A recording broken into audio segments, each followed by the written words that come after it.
सपनों किसी से टूटे दुख की दरार से चाह के भी निकले ना मन मझधार से। हेलो बच्चों, आप सभी का स्वागत है आपका अपना YouTube channel Kavita's arts and science classes top resulting institution में। ठीक है ना। तो आज हम चर्चा करेंगे यूरोप में राष्ट्रवाद पार्ट 2 पर चर्चा करेंगे। ठीक है ना। पार्ट 1 में हम बताए थे, उसको पहले आप एक बार फिर से देख लीजिए। तो हम क्या बताए थे बच्चों, नीचे लिखा हुआ है, ध्यान से समझिएगा। राष्ट्रवाद का डिफिनेशन, ठीक है ना। जो विचारधारा किसी राष्ट्र में या किसी देश में सदस्यों के बीच प्रेम लगाव का भाव स्पष्ट करता है, उसे राष्ट्रवाद कहते हैं। समझिए ना। राष्ट्रवाद यानी एक ऐसी भावना है जिसमें लोग अपने देश के प्रति सोचते हैं, राजा के प्रति नहीं। राष्ट्रवाद से पहले राजा से प्रेम लोग करते थे, लेकिन फिर अचानक कुछ ऐसा हुआ होगा और राष्ट्रवाद की शुरुआत कहाँ से हुआ होगा, किस देश से हुआ होगा, वो सारी घटनाओं का चर्चा हम करेंगे। ठीक है ना, फर्स्ट चैप्टर में। तो बिना देर किए हुए शुरुआत करते हैं आज का टॉपिक। तो आज का पहला टॉपिक क्या है बच्चा, यूरोप में राष्ट्रवाद का उदय। यूरोप में राष्ट्रवाद का उदय, ठीक है ना। तो यूरोप में राष्ट्रवाद का उदय कैसे हुआ, किस घटना से हुआ, किस क्रांति से हुआ। क्रांति मतलब बदलाव, ठीक है ना। तो समझिएगा, यूरोप में राष्ट्रवाद का उदय 19वीं सदी के मध्य तक यूरोपीय देशों का रूप वैसा नहीं था जैसा कि आज है। विभिन्न क्षेत्रों पर अलग अलग वंश के लोग राज करते थे। बाबू 19वीं सदी में यूरोप के जितने भी कंट्री थे, यूरोप में जितने भी कंट्री थे, फ्रांस हो गए, इटली हो गया, ब्रिटेन हो गया, वह उसका वैसा स्थिति नहीं था जैसा कि आज है। उसमें क्या होता था कि यूरोपीय कंट्री में जो भी देश है, जैसे कि फ्रांस है, ठीक है, तो फ्रांस में किसी और वंश का शासन होता था, वहाँ के राजा कोई और होते थे। इटली है तो वहाँ के राजा कोई और होते थे। बात समझिए ना, मतलब जगह जगह बांटा गया था, इस जगह के राजा हम हैं। अब देखिए, ये कंट्री है, ठीक है, समझिएगा, कंट्री है। तो कंट्री में यहाँ पर बांट दिया गया था क्या कि यहाँ से यहाँ तक शासन हम करेंगे, यहाँ से यहाँ तक शासन उसका रहेगा, यहाँ से यहाँ तक शासन उसका रहेगा। यानी 10, 20 गो, 50 गो, मतलब एक समूह अपना बना के और शासन करता था। समझिए ना। वहाँ हर एक वंश अपना हक जमाने के पीछे लगा हुआ रहता था। कहाँ पर, यूरोप में। कब, 19वीं सदी के बारे में बात किया जा रहा है, ठीक है ना।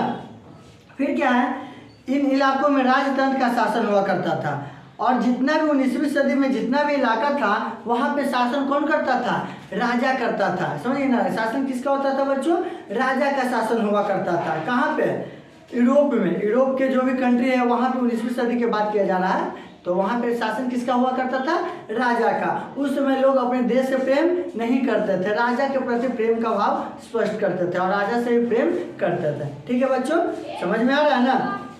नेक्स्ट क्या है, उस काल में कई ऐसे परिवर्तन हुए जिनके कारण समाज में बदलाव हुए। उस समय कई ऐसे परिवर्तन हुए जिसके कारण समाज में क्या हुआ, आगे चलकर बदलाव किए गए। समाज में आए इन परिवर्तनों ने लोगों में राष्ट्रवाद की भावना को जन्म दिया।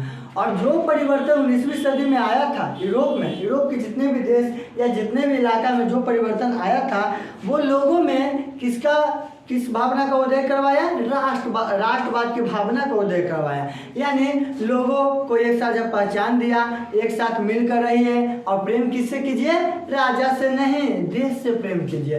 देश से प्रेम करना या देश के प्रति प्रेम का भावना रखना ही राष्ट्रवाद कहलाता है। ठीक है। नेक्स्ट पॉइंट क्या है, ये सारा पॉइंट को आप लोग स्क्रीनशॉट ले लीजिए या तो नोट कीजिए, ठीक है ना। नेक्स्ट क्या है, नए राष्ट्रों की निर्माण की प्रक्रिया 1789 में शुरू हो गई थी। अब नए राष्ट्रों के निर्माण की प्रक्रिया कब शुरू हुई थी बच्चों, 1789 में, ठीक है ना। ये भी बहुत ही इंपॉर्टेंट पॉइंट है, इसको भी क्या कीजिए, नोट कीजिएगा, ठीक है। आपसे क्वेश्चन ऑब्जेक्टिव में पूछेगा कि नए राष्ट्रों के निर्माण की प्रक्रिया कब शुरू किया गया था, 1789 में शुरू किया गया था, ठीक है ना। यहाँ तक नोट कर लीजिए बहुत अच्छे से और पढ़िएगा। अब नेक्स्ट पॉइंट क्या है, लेकिन किसी भी नई विचारधारा की तरह राष्ट्रवाद को भी अपनी जड़ जमाने में लगभग 100 वर्ष का समय लग गया था। ठीक है, कोई भी नई विचारधारा आता है तो उसको हम लोग लागू करते हैं या उसको अपनी जो विचारधारा है उसको अपनी जड़ जमाने में तो समय लगता ही है। उसी तरह राष्ट्रवाद को भी अपनी जड़ जमाने में लगभग 100 साल का समय लग गया था। तो आपसे कोई क्वेश्चन पूछेगा या आपसे कहीं पर भी क्वेश्चन पूछा जाएगा कि नई विचारधारा की तरह राष्ट्रवाद को भी अपनी जड़ जमाने में कितने साल का समय लगा था, तो 100 साल का समय लगा था। इसको आप लोग ध्यान से नोट कर लीजिएगा और याद कर लीजिएगा, ठीक है ना। नेक्स्ट पॉइंट क्या है, इस लंबी प्रक्रिया के अंतर्गत चरण में फ्रांस का एक प्रजातांत्रिक देश के रूप में गठन हुआ। इस लंबी प्रक्रिया के अंतिम चरण में, सबसे अंतिम चरण में फ्रांस एक प्रजातांत्रिक, फ्रांस कैसा बन गया, प्रजातांत्रिक यानी कि लोकतांत्रिक देश के रूप में सभी के सामने आया। समझ गए ना, लोकतांत्रिक देश के रूप में फ्रांस का क्या हुआ, गठन हुआ। ठीक है मेरे बच्चों। नेक्स्ट पॉइंट क्या है, उसके बाद यह सिलसिला यूरोप के कई अन्य देशों में चलने लगे।